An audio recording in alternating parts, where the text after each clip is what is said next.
Si je comprends bien, vous niez l'existence de Dieu. Pas vrai. On n'a jamais dit ça. Tu ris? Non, non. Dis plutôt qu'elle pleure. Il n'y a pas de force supérieure à Dieu. Tu n'es pas assez vieux pour le savoir. La foi ne supporte pas le doute. Tu es vraiment trop stupide. Retiens ta langue. Elle se fiche de moi. Avoue quand même qu'il y a de quoi. Tu me parles de Dieu comme si tu avais passé ta vie à le servir. Mais tu n'as que 17 ans. Il n'y a pas d'âge pour aimer Dieu. Le doute, c'est justement ce qui fait la grandeur de la foi. Tu ne sais rien. Arrête ça, papa.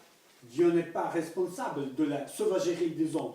Il ne t'a jamais demandé d'aller te battre pour lui. J'irai me battre, que tu le veux ou non. Te battre, te battre. Tu n'as que ces mots à la bouche. Mais contre qui? Je n'arrête pas de te le répéter. Je veux combattre auprès des messagers de Dieu. C'est pas ce que je t'ai demandé, imbécile. Cette histoire n'est pas la tienne. Les messagers de Dieu sont envoyés là où le peuple du monde souffre de l'étroité de leurs semblables. Des charlatans, oui. Des fabricants de malheur. Des marchands des chairs humaines.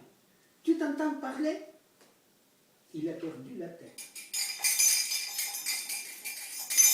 Maman! Laisse ta mère en dehors de tout ça.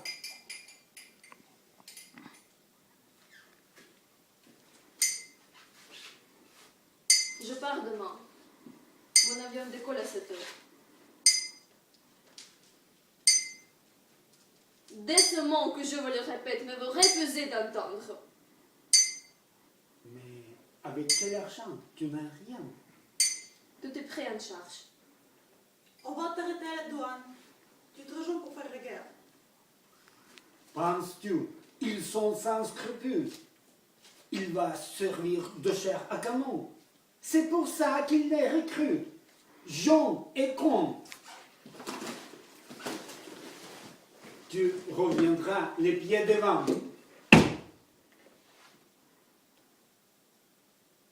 Mais enfin, il faut faire quelque chose. On va prévenir la police. On en a déjà parlé. Appelle les flics et tu le condamnes. Surveillant sa vie, fiché, traqué comme un terroriste. C'est vraiment ce que tu souhaites pour lui. À qui tu t'inquiètes juste?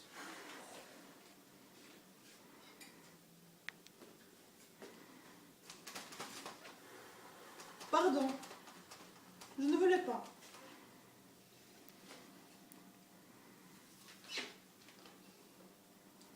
Il a la maladie du rêve héroïque, le mal de la jeunesse.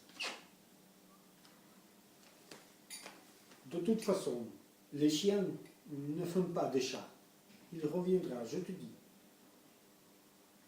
Je ne comprends pas. Laisse. Le départ de Léa s'est passé une belle journée. Elle a pris un sac à dos, une écharpe, et depuis ce jour-là, Léa a disparu.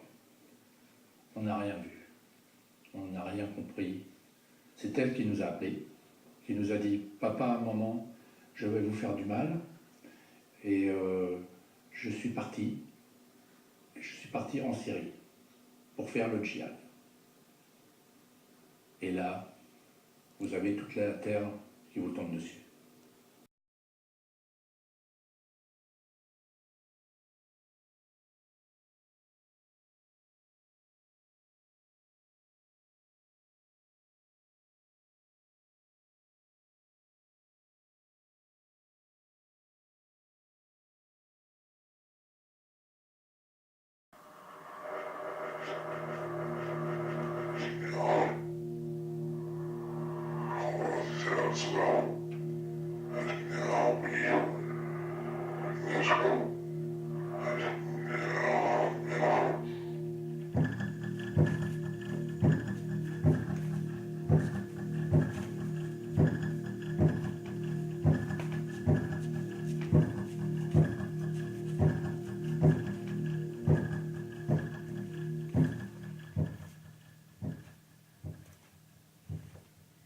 Qu'est-ce que tu as fait de tes humains?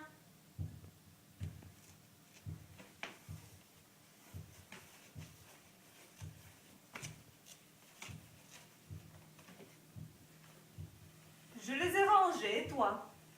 Moi, je les ai laissés en liberté. Tu les as rangés comment? Dans des boîtes? Mais ça n'a pas été facile. Pourquoi? Ils ne se sont pas laissés faire. Ce n'était pas ça le problème. J'avais 100 humains à ranger dans 5 boîtes. Pas compliqué. 20 humains par boîte. Merci, je sais compter. Eh bien, alors? J'ai eu du mal à trouver une logique de rangement. Une logique de rangement?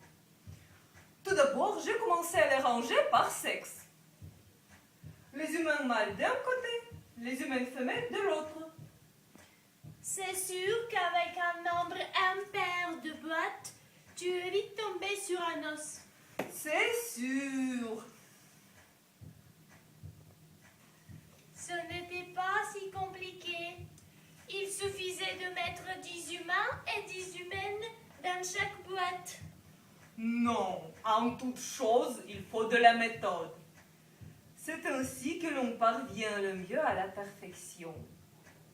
J'ai beaucoup hésité et j'ai décidé de les ranger par taille.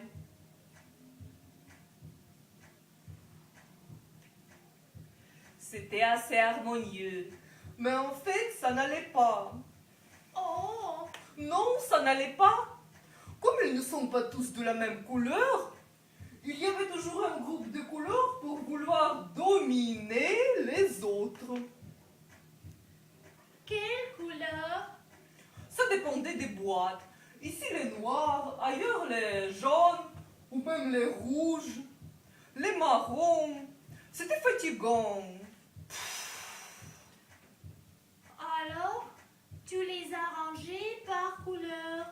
Comme c'est joli. Très joli même. Mais ça n'allait pas mieux. À cause des caractères. Tu ne peux pas imaginer comme leurs caractères sont différents. Les dociles, les indisciplinés, les forts et les faibles, les furieux, les paisibles, les volontaires, les velléitaires, les réactionnaires, les révolutionnaires. Les humains ne sont pas simples comme nous. Pour dire la vérité, ils n'étaient pas plus heureux par couleur. Et par caractère? Un vrai casse-tête. Je n'ai jamais été fort en statistique ou en probabilité. Ça m'a donné la migraine. Oh là là, je comprends. C'est savant. Tu les as bien observés, des humains. Les observer, je ne fais que ça depuis le début. Moi aussi, je les ai observés au début.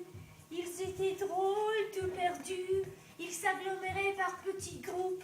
Certains creusaient de terriers, d'autres grimpaient dans les arbres. Ça m'a paru désordonné, je n'ai rien compris. Mais toi, qui les as bien étudiés, tu en tires quelle conclusion? Aucune pour l'instant. C'est très compliqué aux humains.